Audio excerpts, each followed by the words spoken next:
Okay, great. Um, okay, so today I'll be talking a little bit about the hierarchical spatiotemporal dynamics of the visual system in the macaque monkey. So just to begin, I'll just do a brief overview of my project. So I began with collecting resting state fMRI data from 6 macaque monkeys. This was in collaboration with the Zimmerman lab at the University of Minnesota. And then after I collected my data, I did some data acquisition and processing, which I'll discuss more in detail later. And then I concluded by examining the link between the temporal and spatial dynamics of the visual system in the macaque monkey. And to do that, I used a couple metrics, which I'll also talk about in a little bit. Okay, so first, just a brief introduction to what the visual areas are in the brain. So there are 6 visual areas, V1 through V5 and also V6. So in my research, I primarily looked at V1 through V4. And these visual areas, as the name suggests, are involved with the processing of visual information. And they consist of 2 pathways in general. One, the where pathway, also known as the dorsal stream, which is involved with motion and location calculation, as well as the what pathway, which deals with fine details and faces and the likes of that. So next, I'll begin by talking a little bit about the intrinsic neural timescale aspect of my research, which deals with the temporal organization of the brain. So to do that, I'm going to use a brief example of, let's say that you trip over a rock. How does your brain respond to you tripping? Well, the short answer is by operating across multiple timescales. So this answer might not make sense at first, so let me explain quickly. So think about the milliseconds and seconds after you trip. Well, over those very short timescales, your brain is just thinking about integrating sensory input and controlling your motor output at any time. However, this is all embedded into a broader temporal context, that is the minutes after you trip, which you're probably thinking about treating your wound and getting medical assistance. However, this is all embedded into an even slower timescale, which pertains to long-term recovery and rehabilitation. So as you can see here, your action as a result of tripping was the result of integrating and processing information over multiple timescales. So in summary, timescales essentially code for different characters of tasks, and they may increase across multiple brain areas after engagement. The next logical question to ask is, how does the brain do this? Well, one way of approaching this question has been to look at the innate ability of the brain to integrate information over multiple timescales. So in 2014, Murray and colleagues showed that neurons have different timescales at rest, and they revealed a hierarchy that extends from sensory to association areas. And also, these timescales were estimated as the decay rate of the autocorrelation function at rest.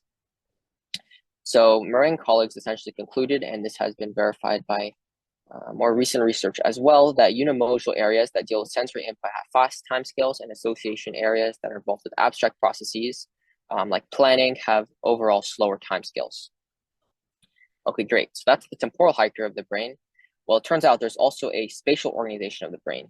So what I mean by spatial organization is what I'll talk about shortly, and that's what pertains to the idea of functional connectivity. So to illustrate the idea of functional connectivity, I'll begin by describing the brain as a map, whether it be as distinct regions, which when you're performing a task may be activated synchronously, or by continuous gradients. However, in recent years, it seems like a gradient-based organization has been shown by researchers to be a better way of describing the functional connectivity of the brain. So these functional connectivity maps are derived from resting state fMRI data.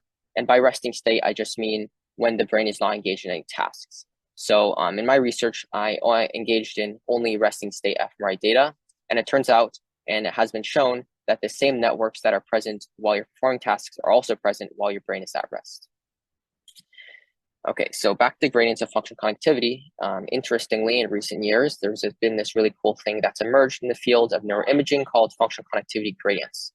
So these gradients are estimated from functional connectivity maps, and they can uncover known principles of functional organization, such as the homunculus in the primary motor cortex. So in summary, gradients seem to be establishing themselves as a new powerful way to look at the brain's organizations. So what is my research on? Well, I essentially hypothesized that one gradient dimension of the functional connectivity architecture of the brain is closely linked to timescales in the same region. Okay, so yeah, I essentially claimed that there is this correlation along spatial gradients with that of temporal gradients. Okay, so I'll talk a little bit about my methods and then dive into my results. So we first induced anesthesia into the 6 macaque monkeys. This is to make sure that their brains are truly at rest. And then after that, we use a 10.5 Tesla fMRI magnet to do our brain imaging. After that, I used various software like FSL and a modified Con toolbox to do things like motion correction.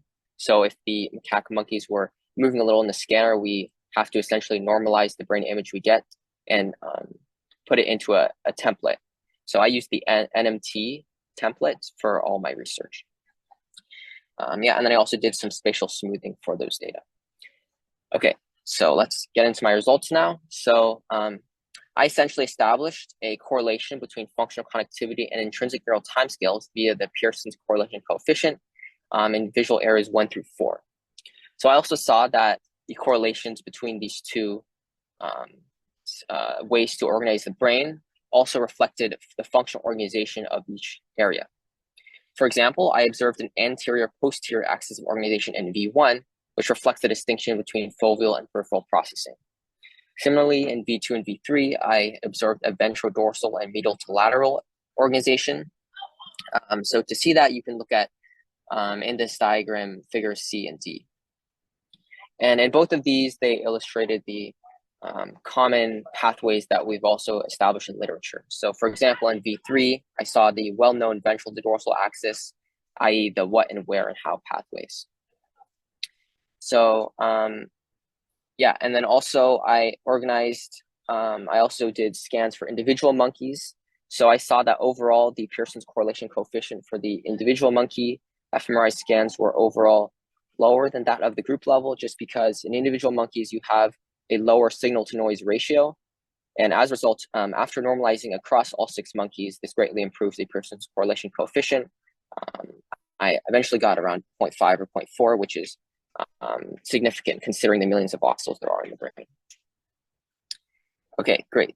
So in conclusion, I essentially demonstrated that intrinsic neural timescales, or INTs, are topographically organized along the functional connectivity gradients throughout the cortical visual system in the macaque monkey. And I also saw that these correlations reflect the functional organization of the visual processing pathways in V1 and similar visual processing pathways in V2, V3, and V4. I also saw, interestingly, that there are slower intrinsic neural timescales in medial V2, which has not been previously observed in literature and will be a topic of further study for myself in the lab I'm working with.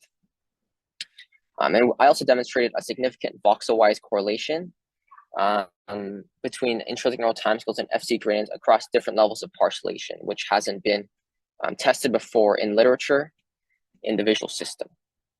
So in the future, I hope to examine how these functional connectivity matrices in the macaque visual system are disrupted in neurological disorders such as visual snow syndrome. So visual snow syndrome essentially is a disorder that affects the visual system and it impairs our vision and can eventually lead to blindness. So it's been shown before that that the maps of functional connectivity in the visual system are disrupted during the visual snow system. So I would hope to establish a link between the temporal and spatial dynamics there during the disorder, and hopefully that can lead to therapeutic approaches in treating the disease. And also, though this is not possible right now due to technological constraints in the field of neuroimaging, I would hope to identify dynamic information flow in the brain in regions with low signal to noise ratios, such as the striatum in the macaque. So I'd also, to conclude, I'd like to thank Anna Manea for invaluable mentorship in this project, the Zimmerman Lab for supplying the data used in my research, and finally, the Harvard Open Bio Summer Program for gratefully providing the platform and resources to conduct this project. Thank you for listening, and if you have any questions, you can feel free to ask them now, or if something comes up later, you can email me at 26cyrusg@gmail.com. Thank you for listening.